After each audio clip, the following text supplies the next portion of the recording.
నమస్తే, నా పేరు తేజస్విని. బీసీఎన్ న్యూస్ కి స్వాగతం. ముందుగా ముఖ్యాంశాలు. సింహాచలం ఘటనను వైసీపీ రాజకీయ లబ్ధికి వాడుకుంటుంది. భీమిలి ఎమ్మెల్యే గంటా శ్రీనివాసరావు ధ్వజం.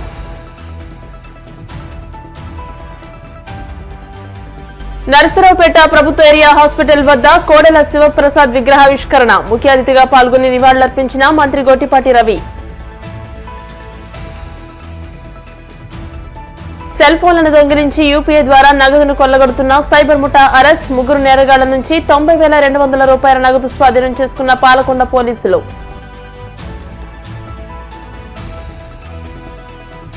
విజయనగరం జిల్లా బొబ్బిలిలో క్రికెట్ బెట్టింగ్లకు పాల్పడుతున్న 11 మంది అరెస్ట్. 14.02 లక్షల నగదు, కారు, ల్యాప్టాప్, 13 మొబైల్ సీజ్.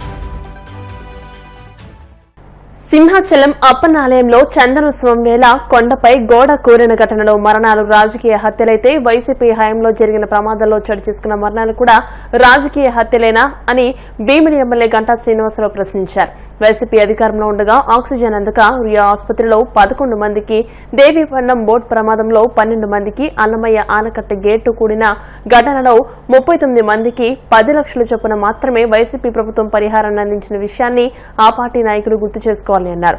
బాధ్యత గల రాజకీయ పార్టీగా వైసీపీ నాయకులు నిర్మాణాత్మక సలహాలు ఇవ్వాల్సింది పోగా సున్నితమైన దుర్ఘటనను రాజకీయ లబ్ధికి వాడుకుంటున్నారని మండిపడ్డారు. చందనోత్సవ సందర్భంగా జరిగిన సంఘటన చాలా దురదృష్టకరం. ఇప్పుడు కూడా జరిగిన విధంగా సింహాచలం క్షేత్రంలో మరి ఆ గోడ కూలిపోవడంతో 7 భక్తులు మరణించడం అది ఎవరు కూడా తీర్చలేని నష్టం. చనిపోయిన కుటుంబ సభ్యులకి, అలాగే చనిపోయిన వ్యక్తులకి ప్రభుత్వం తరఫున, వ్యక్తిగతంగా స్థానిక ఎమ్మెల్యేగా నా తరఫున కూడా ఆ రోజు సంతాపం తెలియజేయటం, వాళ్ళ కుటుంబ సభ్యులకు ప్రగాఢ సానుభూతిని కూడా తెలియజేయడం జరిగింది. ప్రభుత్వం కూడా సంఘటన జరిగిన వెంటనే గౌరవ ముఖ్యమంత్రి గారు దాని మీద స్పందించి చనిపోయిన వ్యక్తులకు ఎక్స్గ్రేషియాతో పాటు వెంటనే విచారణ కూడా ఆదేశించడం, 3 మెన్ కమిటీని కాన్స్టిట్యూట్ చేశారు. వాళ్ళు ఆల్రెడీ నిన్నటి నుంచి సింహాచలంలో పర్యటిస్తూ వాస్తవాలన్నీ కూడా వెరిఫై చేస్తున్న నేపథ్యం కూడా మనం చూస్తూ ఉన్నాం. అన్ఫార్చునేట్ థింగ్ ఏంటంటే ఈ సంఘటన జరగడం నిజంగానే చాలా దురదృష్టకరం. దాన్ని ప్రభుత్వం చెప్పింది, ఆ విషయాన్ని స్థానికంగా ఉన్న నాయకులతో చెప్పాం, అంతా చేయడం జరిగింది. అయితే దీన్ని కూడా రాజకీయం చేసే విధంగా ప్రతిపక్ష నాయకుడు జగన్మోహన్ రెడ్డి గారు ఆయన ఎప్పుడు కూడా ఇటువంటి ఇన్సిడెంట్ కోసం ఎదురు చూస్తూ ఉంటాడు. మామూలుగా ఎప్పుడు ఇటువంటి ఇన్సిడెంట్ అవుద్దా వెంటనే దాన్ని రాజకీయం చేద్దామని చెప్పని ఆయన ఎప్పుడు ప్రయత్నం చేసినట్టుగా ఈసారి కూడా వెంటనే హఠాహుటిని వచ్చాడు. ఒక బాధ్యత గల ప్రతిపక్ష పార్టీగా లేదా ఒక నాయకుడిగా సానుభూతి తెలియజేయచ్చు, లేదా ఇంకేదైనా కన్స్ట్రక్టివ్ సజెషన్స్ ఇవ్వచ్చు. కానీ ఇవ్వకుండా ఉన్న 10 నిమిషాలు కూడా ఆయన రాజకీయమే మాట్లాడుకోవడం జరిగింది. ప్రభుత్వం చేసిన హత్య ఇది ఖచ్చితంగా ముమ్మాటికి ప్రభుత్వ హత్య అని నొక్కి నొక్కి ఆయన చెప్పడం జరిగింది. నేను అధికారంలో ఉండగా ఒక సంఘటన ఇక్కడ జరిగితే ఆ రోజు వెంటనే ₹1,00,00,000 ఇచ్చాను, ఎందుకు వీళ్ళకి ₹1,00,00,000 ఇవ్వలేదు అని చెప్పడమే కాకుండా ఇంకొక కొసబెరుపు మాట కూడా అన్నారు. అమ్మా మీరేం బాధపడద్దు, మీకు ఆ ₹1,00,00,000 అందలేదని చెప్పారు, ఏమి ఇది కావద్దు అంటే మేము అనుకుంటా ఉన్నాం బహుశా ఏమన్నా ఆ మిగతా 75 లక్షలు జగన్మోహన్ రెడ్డి గారు ఏమన్నా పార్టీ నుంచో సొంత డబ్బులు అనౌన్స్ చేస్తాడేమని.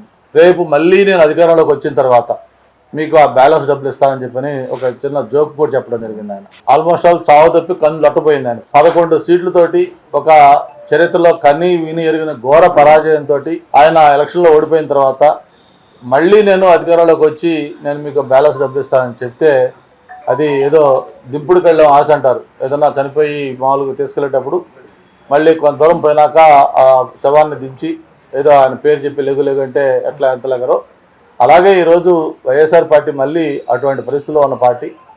రేపు నేను మళ్ళీ అధికారంలోకి వచ్చినాక మీకు ఆ బ్యాలెన్స్ డబ్బులు ఇస్తానని చెప్పడం అంటే ఆ కుటుంబ సభ్యులతో పరిహాసం అన్నట్టుగా ఈరోజు ప్రజలు భావిస్తూ ఉన్నారు.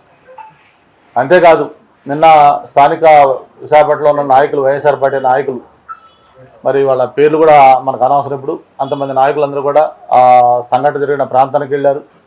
ఓకే రైట్, తప్పులేదు. ప్రతిపక్ష పార్టీలు, రాజకీయ పార్టీలు ఇటువంటి సంఘటన జరిగినప్పుడు అది బాధ్యత వెళ్ళినప్పుడు కొంచెం బాధ్యతాయుతంగా ఉండాల్సింది పోయి అక్కడ కూడా ఇష్టం వచ్చినట్టు మాట్లాడి వాళ్ళు కూడా ఈ ప్రభుత్వం చేసిన హత్యలే అని చెప్పడం జరిగింది. ఎవరు కూడా ఇటువంటి ఇన్సిడెంట్ జరగాలని కోరుకోరు. అది తెలుగుదేశం ప్రభుత్వం కాదు, వైఎస్ఆర్ ప్రభుత్వం కాదు, లేకపోతే ఇంకో ప్రభుత్వం కాదు, ఏ ప్రభుత్వంలో కూడా ఇటువంటి సంఘటన జరగాలని ఎవ్వరూ కూడా కోరుకోరు. కానీ ఇటువంటి సంఘటనలు జరిగినప్పుడు ప్రభుత్వం ఎలా రియాక్ట్ అయింది, భవిష్యత్తులో మళ్ళీ ఇటువంటి జరగకుండా ఏం చేయాలి, ఇటువంటి వాటికి సంబంధించి చూడాలి తప్ప ఇది ప్రభుత్వం చేసిన హత్య అని చెప్పి దాన్ని రాజకీయం చేసి మాట్లాడటం కూడా చాలా బాధాకరం. జగన్మోహన్ రెడ్డి గారు 2019-24 5 సంవత్సరాల పరిపాలనా కాలంలో ఇవి కొన్ని చిన్న కొన్ని ఉదాహరణలు మాత్రమే. ఇవన్నీ కూడా ఆయన హయాంలో జరిగిన ప్రమాదాలు. మీ అందరూ కూడా గుర్తుంటుంది. టూరిజం సంబంధించిన బోటు మునిగిపోయి 47 మంది మృతి, అది కూడా ప్రభుత్వ హత్యనా? అలాగే అన్నమయ్య డ్యామ్ కొట్టుకొని పోయి 37 మంది మృతి. అలాగే విశాఖలో ఎల్జీ పాలిమర్స్ అందరూ కూడా గుర్తుంది, మనం కూడా 2 రోజులు ఇబ్బంది పడ్డాం, 12 మంది మృతి. అలాగే రుయా ఆసుపత్రిలో ఆక్సిజన్ అందక, అంటే ఎంత ఘోరమో చూడండి, అక్కడ 11 మంది మృతి. విశాఖలో ఒక క్రేన్ షిప్యార్డ్ దగ్గర ఎక్కడో 11 మంది మృతి. అలాగే బెజవాడ కోవిడ్ కేర్ సెంటర్లో స్వర్ణ ప్యాలెస్ అలాగే హాస్పిటల్ సంబంధించి అగ్ని ప్రమాదం అయితే 10 మంది మృతి. ఏలూరు జిల్లా పోరస్ కెమికల్స్లో అగ్ని ప్రమాదం 6 మంది మృతి. ప్రకాశం జిల్లా పాలమూరులో శానిటైజర్ తాగి, అది మద్యం అనుకొని శానిటైజర్ తాగి 13 మంది మృతి. జంగారెడ్డిగూడెంలో నాడు సారా తాగి 46 మంది మృతి. అంటే ఇవన్నీ కొన్ని ఎగ్జాంపుల్సే. ఇవన్నీ కూడా జరిగినప్పుడు ఇవన్నీ మేము ప్రభుత్వ హత్యలల్లా, ఎందుకంటే కొన్ని జరుగుతాయి.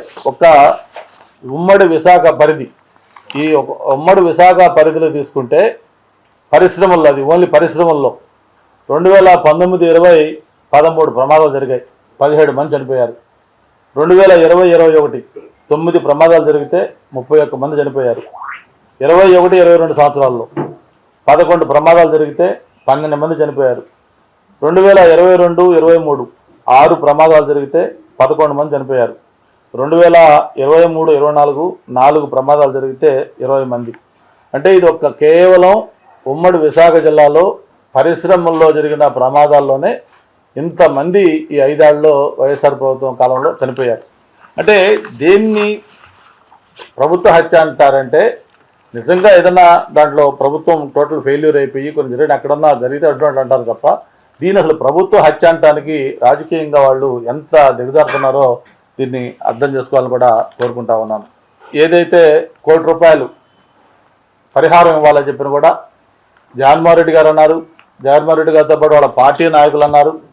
అనటమే కాదు, మేము ఏదైతే ఇక్కడ ఎల్జీ పాలిమర్స్ ఇన్సిడెంట్ అయితే మేము వెంటనే వచ్చి ₹1 కోటి అనౌన్స్ చేశామని చెప్పడం జరిగింది. మరి ఇదే ₹1 కోటి ఎల్జీ పాలిమర్స్ తప్ప ఇంకెక్కడన్నా ఆ 5 ఏళ్లలో ఆయన అన్ని, నేను 9 మీకు లిస్ట్ చదివాను. మీకు కర్చులూరు బోర్డు దగ్గర నుంచి, అన్నమయ్య డ్యామ్ దగ్గర నుంచి, మొత్తం రుయా హాస్పిటల్లో ఆక్సిజన్ సరిపోయే దగ్గర నుంచి అన్నీ కూడా వరుసగా ఒక 10-15 ఇన్సిడెంట్లు చెప్పాను. అలాగే విశాఖపట్నంలో కూడా నేను అన్ని ఇప్పటిదాకా ఎన్ని చూపించాను మీకు, ఏ ఇయర్లో ఎన్ని అయినాయి అని చెప్పాను. ఒక ఎల్జీ పాలిమర్స్లో మాత్రమే ఎందుకు ₹1 కోటి ఇచ్చారు, మిగతా వాటిల్లో ఎందుకు 10 లక్షలు ఎట్లు ఇచ్చుకుంటూ వచ్చారు కూడా జగన్మోహన్ రెడ్డి గారు వాళ్ళ పార్టీ నాయకులు చెప్పాలి.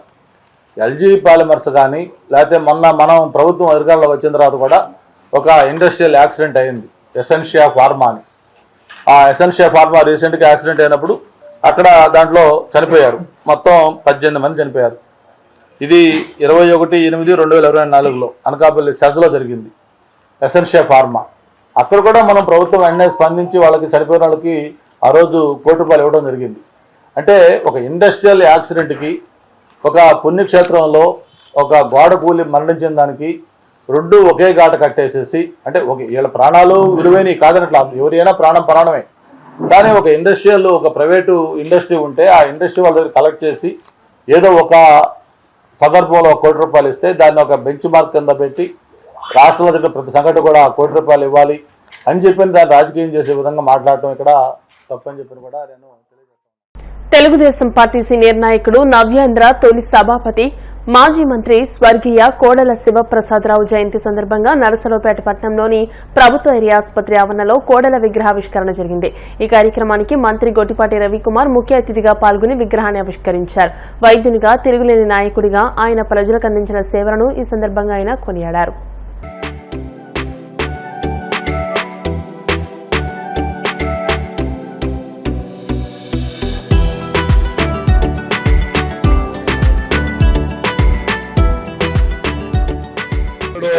జయంతి సందర్భంగా కోడెల సుప్రసాద్ గారి దగ్గర ఆవిష్కరణలో పాల్గొన్నాం. మేము కానీ స్థానిక శాసనసభ్యులు, ఎంపీ గారు, చీఫ్ విప్ గారు, అందరూ కూడా పార్టీ నాయకులు, పార్టీ కార్యకర్తలు అందరూ కూడా పాల్గొన్నాం. జరుపుకున్నామే కానీ మన మధ్య లేనందుకు చాలా బాధపడుతున్నాం. సెల్ ఫోన్లను దొంగిలించి యూపీఐ ద్వారా నగదును కొల్లగొడుతున్న సైబర్ ముఠా పాలకొండ పోలీసులకు పట్టుబడింది.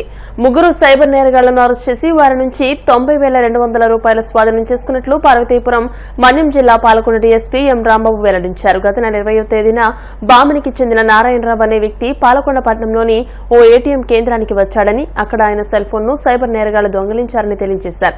వెంటనే ఆ ఫోన్లోని యూపీఐ యాప్ ద్వారా 92,700 రూపాయల నగదును మరో ఖాతాకు ట్రాన్స్ఫర్ చేశారని, దీనిపై నారాయణరావు పోలీసులకు ఫిర్యాదు చేశాడని అన్నారు. సైబర్ క్రైమ్ అధికారులు నారాయణరావు అకౌంట్ ను ఫ్రీజ్ చేసి లావాదేవీల ఆధారంగా విచారణ చేపట్టి నిందితులను గుర్తించారని తెలియజేశారు. ఈ మేరకు పశ్చిమ గోదావరి జిల్లా ఆకివీడుకు చెందిన మేకల్ల వెంకటేష్, మహ్మద్ పాషా, గజపతి నగరానికి చెందిన పసుపురెడ్డి గోపీచంద్ అరెస్ట్ చేసినట్లు డీఎస్పీ వెల్లడించారు. 20/11/2024 ఒక కంప్లైంట్ మనకు బోడేపు నారాయణరావు గారని ఇతను బామిని మండలం వడ్డం గ్రామం అతను ఒక కంప్లైంట్ మనకి ఇచ్చారు. ఏంటంటే ఆ రోజు అంటే 20/11/24 పని మీద పాలకొండ వచ్చారు. పాలకొండ వచ్చిన తర్వాత పని చూసుకుని కాంప్లెక్స్ మీద తిరిగి వెళ్లే క్రమంలో కాంప్లెక్స్ లో ఒక మొబైల్ ఫోన్, అతని మొబైల్ ఫోన్ పోయింది. ఆ మొబైల్ ఫోన్ యూజ్ చేసి దాంట్లో ఆయన ఫోన్ పే నుంచి మొత్తం అమౌంట్ 92,000 రూపీస్ వరకు వాళ్ళు కొంతమంది గుర్తు తెలియని వ్యక్తులు విత్డ్రా చేస్తారని చెప్పి మనకు కంప్లైంట్ ఇవ్వడం జరిగింది. దాన్ని బేస్ చేసుకుని మనం కేసు కూడా రిజిస్టర్ చేయడం జరిగింది. 221/24 గా కేసును నమోదు చేసుకుని పాలకొండ సిఐ గారికి దాంట్లో ఐటీ యాక్ట్ కూడా రావడం వల్ల పాలకొండ సిఐ గారికి ఇన్వెస్టిగేషన్ ఇవ్వడం జరిగింది. అయితే అదే క్రమంలో అతను ఇచ్చారు, దాని మీద మనం ఇన్వెస్టిగేషన్ చేస్తా ఉన్నాము. అదే ఈ మధ్యన మళ్ళీ మనకి 21వ తారీఖున కూడా కాంప్లెక్స్ లోనే ఒక మొబైల్ ఫోన్ పోవడం జరిగింది. ఈ మొబైల్ ఫోన్ పోయి దాంట్లో గురించి కూడా అమౌంట్ ఫోన్ పే ద్వారా దీని ద్వారా వాళ్ళు అమౌంట్ 45,500 వీళ్ళు దొంగలు తీస్తారని చెప్పి మళ్ళీ కంప్లైంట్ ఇవ్వడం జరిగింది. దీని మీద ఆల్రెడీ మొదటి కేసులో మన సిఐ గారు వీళ్ళ టీమ్స్ దీన్ని పెట్టి సిడిఆర్లు అనాలిసిస్ ఇవన్నీ చూసుకుని ఐపీఆర్ అని చెప్పి దాని ద్వారా వీళ్ళు మొబైల్ ఎక్కడ ఉన్నాయి ఏంటని చెప్పి ట్రాక్ చేసి వీళ్ళని ట్రాక్ చేస్తున్న క్రమంలో వాళ్ళ ఫోన్ నెంబర్స్ కూడా ఏం వాడుతున్నారో మనము ట్రాక్ చేస్తున్నాము. మనం ఏదైతే నెంబర్స్ మనం ట్రాక్ చేస్తున్న ఫోన్ కేసెస్ లో వాళ్ళు మన పాలకొండలోనే వాళ్ళ తాలూకా టవర్ లొకేషన్స్ అయి రావడము, వాళ్ళని మన మెయిన్ రోడ్ లో ఉన్న సీతారాం లాడ్జి దగ్గరలో వాళ్ళని క్యాచ్ చేయడం జరిగింది. క్యాచ్ చేసి వాళ్ళు ఏంటంటే మేకల వెంకటేష్, ఈయన ఎరుకుల బై క్యాస్ట్ ఆకివీడు గ్రామము, అలాగే పసుపురెడ్డి గోపీచంద్ అని ఇతనికి బామర్ చదువుతాడు, ఇతను కొత్త బగ్గాము గజపతి నగరం జిల్లా. అలాగే ఈ వెంకటేష్ తాలూకా ఫ్రెండ్ మహమ్మద్ బాషా అని ఇతను కూడా ఆకివీడు. వీళ్ళు ముగ్గురు ఇక్కడికి మనకు పట్టుకోవడం జరిగింది. అయితే వాళ్ళు ఇక్కడ ఈ మన ప్రాంతంలో ఈ సెల్ ఫోన్లు దొంగతనాలు చేసి ఆ సెల్ ఫోన్ లో ఎవరైతే ఉన్నారో వీక్ పాస్వర్డ్స్ పెట్టున్నారో ఆ పాస్వర్డ్స్ వాడికి ఈ అంటే బ్యాంకింగ్ లో ఉన్నటువంటి అమౌంట్ 4 అకౌంట్స్ ఎంత అమౌంట్ ఉంటే అంత విత్డ్రా కాకుండా ఏం చేస్తారంటే వీళ్ళు ఎవరి దగ్గరికైనా వెళ్ళి నాకు క్యాష్ కావాలో మీకు ఫోన్ పే చేస్తామని చెప్పడము, వాళ్ళు క్యాష్ తీసుకొని ఫోన్ పే వాళ్ళకి చేయడం, అలా చేసి ఆ రకంగా డబ్బులు వీళ్ళు సంపాదిస్తుంది. వాళ్ళని మనం పట్టుకోవడం ఈ రోజు అరెస్ట్ చేయడం జరిగింది. అది ఇదంతా కూడా వాళ్ళు ఈ టెక్నాలజీని యూజ్ చేసే మనం పట్టుకోవడం జరిగింది. వాళ్ళ ట్రాకింగ్ మన పాత ఫోను ఈ కొత్తగా మొన్న రీసెంట్ గా 21వ తారీఖున జరిగిన దీన్ని బట్టి మన టెక్నాలజీ ప్రకారం ఇలా ట్రాక్ చేసి ఐపీఐ ద్వారా ట్రాక్ చేసి అదే లక్కీగా మన ఏరియాలో 4 సంచరించడం వల్ల ఇమీడియట్ గా మనం పట్టుకోవడం జరిగింది. ఇప్పుడు కాసేపు ప్రకటనలు.